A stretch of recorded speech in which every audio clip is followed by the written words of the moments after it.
हम सबका मकसद एक ही है। चीन टपाक डम डम, चीन टपाक डम डम, चीन टपाक। क्या पढ़त रह चीन टपाक डम डम? भैया 1.5 दिन से पढ़त नहीं भैया, समझ में नहीं आ रहा। चीन टपाक डम डम, चीन टपाक डम ना पूरा कॉपी भरले पड़ा क्या है? भैया समझा दो भैया, हम समझ में नहीं आ भैया। क्या समझ में आवा? ना भैया समझा दी ना, एक बार में समझ जेबो। हाँ भैया समझा दो। आँख बंद करो, आगे बन का समझो भैया। आँख बंद करो ना, दोन दस समझ में आ जाए।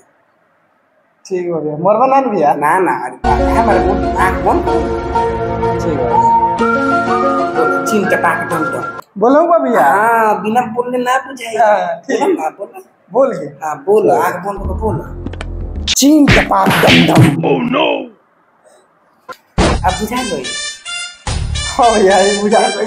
चीन टपाक डम डम ऊपर से किताब के खोल ले बड़ा आ चीन टपाक डम डम एक हाथ मोबाइल ले लेते रह चीन टपाक डम डम करे खातिर। हाँ भैया बुझा गई। हैं क्या लिखल भाई?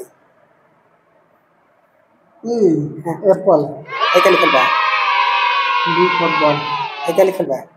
सी फॉर कैट। अब बुझा गई हाँ भैया चीन टपाक डम डम। और बुझवाई ना भैया हैं बुझा गई। निकलो।